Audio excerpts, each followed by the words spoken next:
আল্লাহ সুবহানাহু ওয়া তাআলার ভালোবাসা যে কোনো মুমিনের সবচেয়ে বড় কামনা, সবচেয়ে বড় চাওয়া, সবচেয়ে বড় স্বপ্ন হওয়া উচিত।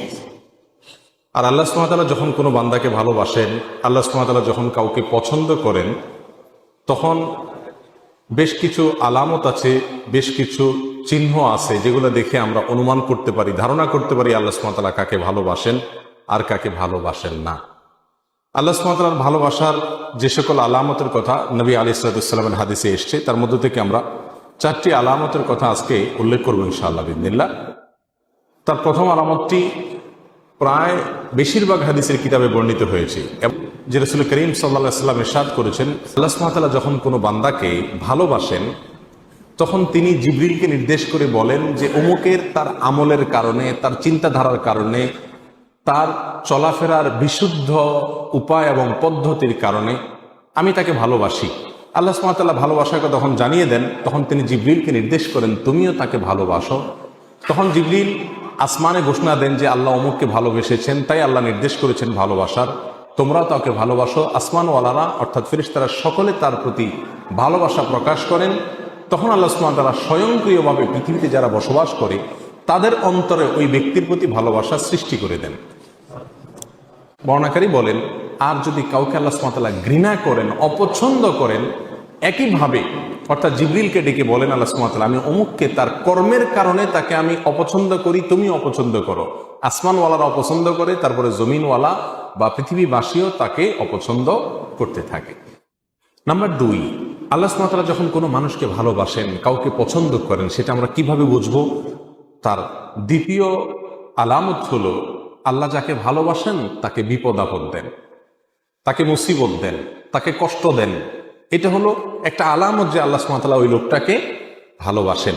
এ বিষয়ে সুনানে তিরমিজির এক হাদিসে আসছে, রাসূল আকরাম সাল্লাল্লাহু আলাইহি ওয়াসাল্লাম ইরশাদ করেছেন, ওয়া ইন্নাল্লাহা ইযা আহাব্বা কওমান ইবতালাহুম, আর যখন আল্লাহ সুবহানাহু ওয়া তাআলা কোনো মানুষকে, কোনো জাতিকে ভালোবাসেন তখন তাদের পরীক্ষা নেন, তাদেরকে মুসিবত দেন, কষ্ট দেন, রোগে শোকে অসুবিধায় ফেলে নানাভাবে আল্লাহ সুবহানাহু ওয়া তাআলা তাদেরকে পরীক্ষা করেন। এই যে বিপদ আপদে ফেলে দেওয়া, এটা কিন্তু আল্লাহ সুবহানাহু ওয়া তাআলার ভালোবাসার একটি আলামত। ফামান রাদিয়া ফালাহুর রিদা ওয়া মান সাখাতা ফালাহুস সাখত, আল্লাহর এই দেওয়া পরীক্ষায়, কষ্টে যে ব্যক্তি সন্তুষ্ট হয়ে যায়, আল্লাহর ফয়সালাকে মেনে নেয়, ফালাহুর রিদা, তার জন্য আল্লাহর সন্তুষ্টি অবধারিত হয়ে যায়। আর যে ব্যক্তি আল্লাহর এই ফয়সালায়, আল্লাহর এই কষ্ট দেওয়ায় সে অসন্তুষ্ট হয়ে যায়, আল্লাহর ফয়সালাকে মেনে নিতে পারে না, রিদা বিল কাদা, ইমানের গুরুত্বপূর্ণ একটা পয়েন্ট, এই বিষয়টি যে অর্জন করতে পারে না, বরং হাহুতাশ করে, অস্থির হয়ে যায়, গালমন্দ শুরু করে দেয়, আল্লাহর ফয়সালাকে সে অ্যাভয়েড করে, হ্যাঁ আল্লাহ আর লোক দেখে নেই, আমার উপরে সব বিপদ আসে, এই টাইপের কথাবার্তা বলে, ফালাহুস সাখত, তখন ওই ব্যক্তির জন্য আল্লাহর পক্ষ থেকে অসন্তুষ্টি অবধারিত হয়ে যায়। আল্লাহ আমাদের মাফ করুন। আল্লাহ সুবহানাহু ওয়া তাআলা আমাদেরকে ভালোবাসেন, তার প্রমাণ হবে আল্লাহর পক্ষ থেকে আমাদের জীবনে ছোট বড় বিভিন্নভাবে পরীক্ষা নেওয়া। আমরা জানি কোরআনে কারিমে আল্লাহ তাআলা বিভিন্ন নবী রাসূলদের ঘটনা বলেছেন। এর ভিতরে সবচেয়ে বেশি কঠিন পরীক্ষা যার জীবনে আসছে, তিনি কোন নবী ছিলেন? ইব্রাহিম আলাইহিস সালাম।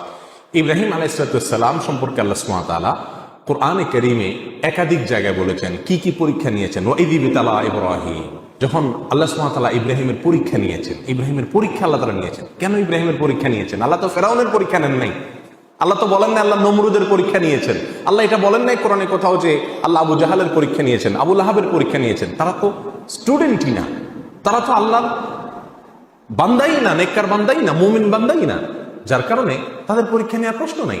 যার জীবনে বিপদ আছে, ইমানদার যদি হয়ে থাকে, তাহলে বুঝতে হবে সে আল্লাহর কাছে কোনো না কোনো কারণে প্রিয় হয়েছেন, আল্লাহ তাকে পরীক্ষা করছেন, বিধায় অস্থির এবং ব্যাকুল হওয়া যাবে না।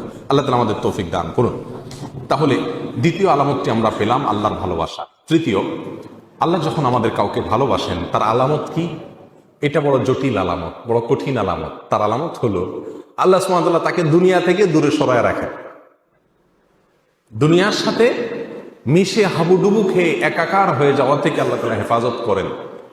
আমাদের অনেকে আমরা দুনিয়া চাই, পদ পদবি, অর্থ কড়ি, প্রভাব প্রতিপত্তি, কেনা চাই, আমরা সবাই চাই এগুলা, কিন্তু আল্লাহ সুবহানাহু ওয়া তাআলা কিছু মানুষকে ভালোবেসে এগুলো থেকে দূরে সরায় রাখেন। সে চাইলেও ব্যাটে বলে হয় না। আল্লাহ সুবহানাহু ওয়া তাআলা তাকে দুনিয়া থেকে পরিকল্পিতভাবে বাই প্ল্যান ইচ্ছাপূর্বক আল্লাহ সুবহানাহু ওয়া তাআলা সরায় রাখেন। কেন? তার জন্য ওই জায়গায় গেলে ক্ষতি হবে। সে দুনিয়ার সাথে যদি মিশে যায় তাহলে সে ধ্বংস হয়ে যাবে। আল্লাহ সুবহানাহু ওয়া তাআলা তাকে বাঁচিয়ে রাখেন। এই প্রসঙ্গে সহিহ ইবনে হিব্বান, মুস্তাদরাক হাকিম, সুনানে তিরমিজি অনেকগুলো হাদিসের কিতাবে হাদিসটি বর্ণিত হয়েছে। রাসূল আকরাম সাল্লাল্লাহু আলাইহি ওয়াসাল্লাম বলেছেন, ইন্নাল্লাহা ইযা আহাব্বা আবদান হামাহুদ দুনিয়া কামা ইয়াহমি আহাদুকুম মারিদাহু আল মা লিয়াশফিয়া।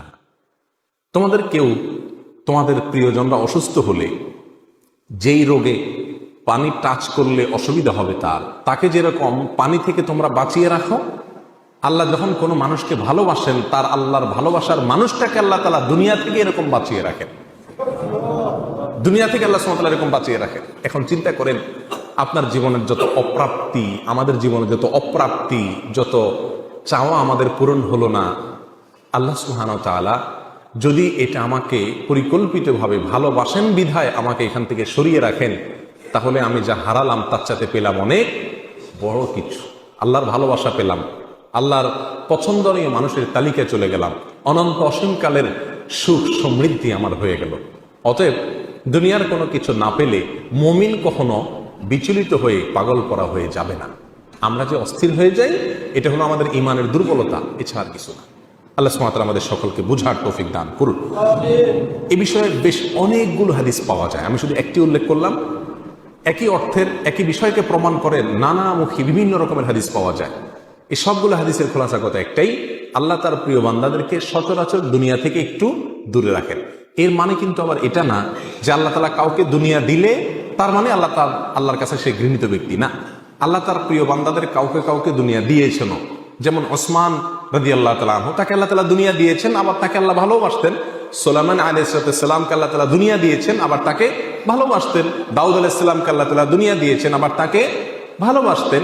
এভাবে বহু মানুষকে আল্লাহ সুবহানাহু ওয়া তাআলা দুনিয়া দিয়েছেন, আবার তাদেরকে ভালোবাসতেন। বিধায় যাদের পয়সা কড়ি আছে তারা সব আল্লাহর শত্রু এরকম মনে করারও কোনো কারণ নাই। তবে হ্যাঁ, সচরাচর বেশিরভাগ ক্ষেত্রে আল্লাহ সুবহানাহু ওয়া তাআলা যাদেরকে ভালোবাসেন তাকে দুনিয়া থেকে সরায় রাখেন। কারণ দুনিয়া যত দিবেন সে ভোগ করবে খুব সীমিত, হিসাব দিতে হবে অনন্ত অসীমকালে দাঁড়িয়ে অত্যন্ত কঠিন পরিস্থিতিতে। আল্লাহর ভালোবাসার আরেকটি আলামত হলো নেক কাজ করার সুযোগ পাওয়া। আল্লাহ যদি কাউকে নেক কাজ করার সুযোগ দেন, ভালো কাজ করার সুযোগ দেন, তৌফিক হয় ভালো কাজ করা, ভালো পথে চলা, এর মানে হলো আল্লাহ সুবহানাহু ওয়া তাআলা তাকে ভালোবাসেন। বিভিন্ন হাদিস থেকে আমরা জানতে পারি এই বিষয়টি। রাসূল আকরাম সাল্লাল্লাহু আলাইহি ওয়াসাল্লাম যেমন এক হাদিসে বলেছেন, আইয়ুরিদিল্লাহু বিহি খায়রান, আল্লাহ তাআলা কারোর কল্যাণ চান অথবা তাকে দিয়ে কল্যাণ করাতে চান, ইউফাক্কিহু ফিদ্দীন, তাকে দ্বীনের বুঝ, দ্বীনের নলেজ, দ্বীনের ইলম আল্লাহ তাআলা দান করেন। দ্বীনের ইলম পাওয়া, ভালো কাজ করতে পারা, ইবাদত করতে পারা, এটাও আল্লাহ সুবহানাহু ওয়া তাআলার ভালোবাসা পাওয়ার অন্যতম একটি আলামত এবং লক্ষণ। আল্লাহ সুবহানাহু ওয়া তাআলা আমাদের সবাইকে তার প্রিয় পাত্র হওয়ার তৌফিক দান করুন।